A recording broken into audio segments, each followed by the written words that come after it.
Even as we grieve, we give thanks for this most faithful life. I pray for the guidance and help of Almighty God. The United Kingdom has seen its share of royal upheaval across the centuries. Abdications, scandals, constitutional crises, and bitter family divisions have all left their marks on the institution that has defined British identity for more than 1,000 years. But few moments in recent memory have carried the quiet, unmistakable weight of what King Charles III has now set in motion regarding the future of Queen Camilla.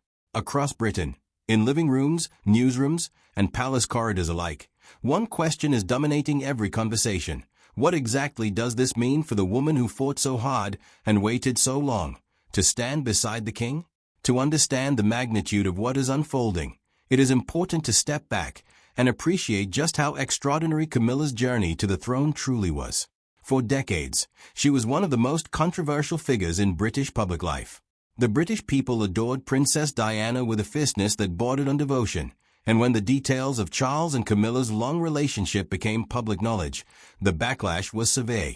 Camilla was cast as the villain in a love story the public had already written in Diana's favor. Polls in the 1990s showed staggering levels of public disapproval. There were serious questions about whether the British people would ever accept her, let alone welcome her as their queen. Yet time, as it often does, shifted the landscape. Diana's tragic death in Paris in 1997 reshaped the emotional geography of the royal family and the nation. Gradually, through careful public appearances, genuine charitable work, and what many observers described as a natural warmth that cameras eventually began to capture, Camilla's image softened. By the time Charles proposed in 2005 and the couple married in a quiet civil ceremony at Windsor's Guildhall, a significant portion of the British public had moved toward cautious acceptance, if not outright affection. When Charles ascended to the throne following Queen Elizabeth II's death in September 2022, Camilla was confirmed as Queen Consort, and later, in accordance with the late Queen's own expressed wishes, she was styled simply as Queen Camilla. It seemed, at long last, that her place in royal history was secure, which is precisely why the announcement now reverberating across Britain has left so many people genuinely speechless. King Charles, sources close to the palace have indicated, has been engaged in a period of serious and private reflection regarding the structure and direction of the monarchy. His reign, which began under the enormous shadow of his mother's 6-decade tenure, has been shaped from the outset by a desire to modernize without losing the dignity and continuity that the crown represents. Charles has spoken publicly and privately about running a slimmer, more streamlined monarchy, one that focuses public attention and royal resources on a smaller core group of working royals. This vision, well known among royal watchers, has always had significant implications for those on the edges of the royal circle. But what has stunned observers is that the conversation now appears to extend, in some form, to Camilla herself. According to commentary from royal analysts and palace correspondents who have been following these developments closely, Charles has been reconsidering the specific nature of Camilla's public role.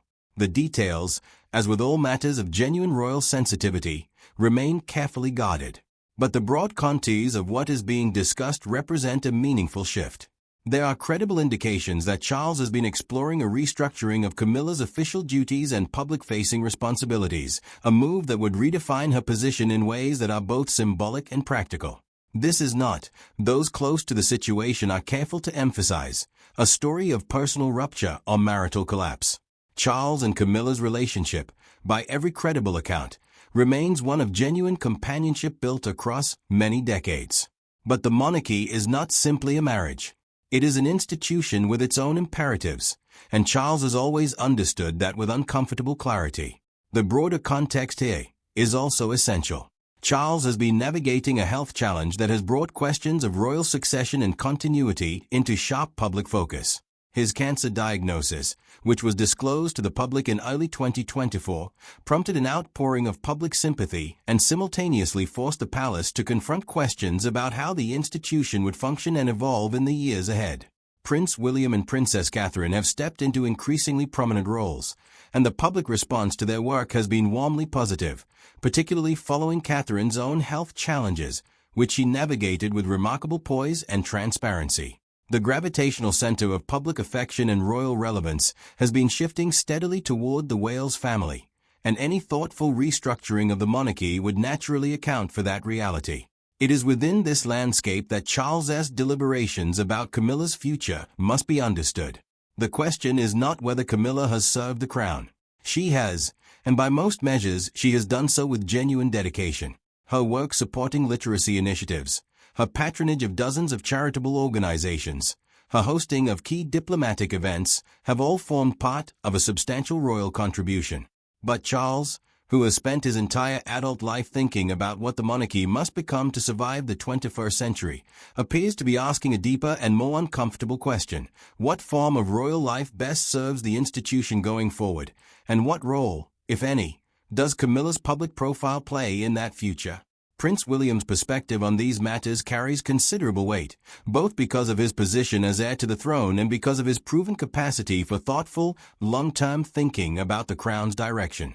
William has been consistent in his view that the monarchy must remain relevant and trusted, and that relevance depends not on tradition alone, but on demonstrated integrity and service. Those who know him well describe a man who takes the lessons of his parents' fractured marriage and its devastating public consequences seriously, and who has worked hard to build something more stable and transparent in his own life and in his vision for the institution he will one day lead. His relationship with his father has, by credible accounts, grown closer and more collaborative in recent years, which adds another layer of significance to any major decision Charles makes about the monarchy's shape. What the British public is wrestling with right now is the collision of several powerful narratives. There is the narrative of Camilla's redemption, a story the public has spent years processing and, for many, resolving in her favor. There is the narrative of Charles as a reforming king, determined to make the institution leaner and more morally accountable.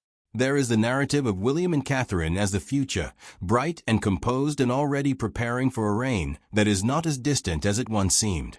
And threading through all of it is the ever-present ghost of Diana, whose memory continues to shape how Britain feels about the royal family in ways that no palace communication strategy has ever fully managed to address. Royal historians have been quick to note that this kind of structural deliberation is not without precedent, even if the specific circumstances are unique. The monarchy has periodically reinvented itself in response to shifting public expectations and internal pressures.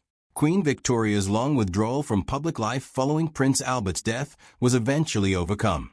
The abdication crisis of 1936 reshaped the very definition of royal duty and sacrifice. The painful public reckoning of the 1990s, which forced the institution to confront its own insularity and disconnect from ordinary British life, produced lasting changes in how the royal family communicates and presents itself. Each of these moments felt, at the time, like a potential breaking point. Each one ultimately became a turning point instead. The question now is what kind of turning point this will prove to be. If Charles is indeed restructuring Camilla's role in a meaningful way, the palace will need to manage that transition with extraordinary care. The British public's relationship with Camilla has been hard-won and is not unconditional. There are still those who never fully accepted her.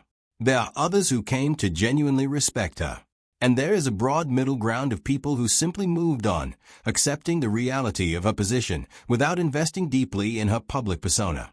Any announcement that appears to diminish or sideline her risks reopening old wounds, stirring old debates, and generating exactly the kind of tabloid frenzy that the palace has spent years trying to contain. At the same time, there is a school of thought among royal observers that the British public is more adaptable than palace courtiers sometimes assume. The outpouring of support for Catherine during her cancer treatment demonstrated that the public can respond to royal vulnerability with empathy rather than judgment. The measured, dignified way in which Charles himself disclosed his diagnosis and maintained his commitment to duty generated genuine public admiration. There is, perhaps, more goodwill available to this royal family than any individual member of it fully realizes, provided the communication is honest and the intentions are clear. What Charles appears to understand, more than almost anyone in the institution, is that the Crown's authority rests ultimately not on legal powers or constitutional arrangements but on public trust. That trust is not static. It must be renewed, tended, and sometimes defended through difficult decisions.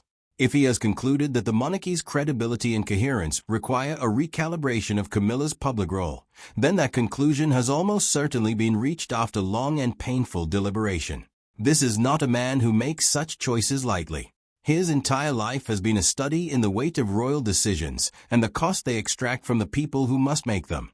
For Camilla herself, whatever lies ahead represents another chapter in a life that has never followed a simple or predictable path.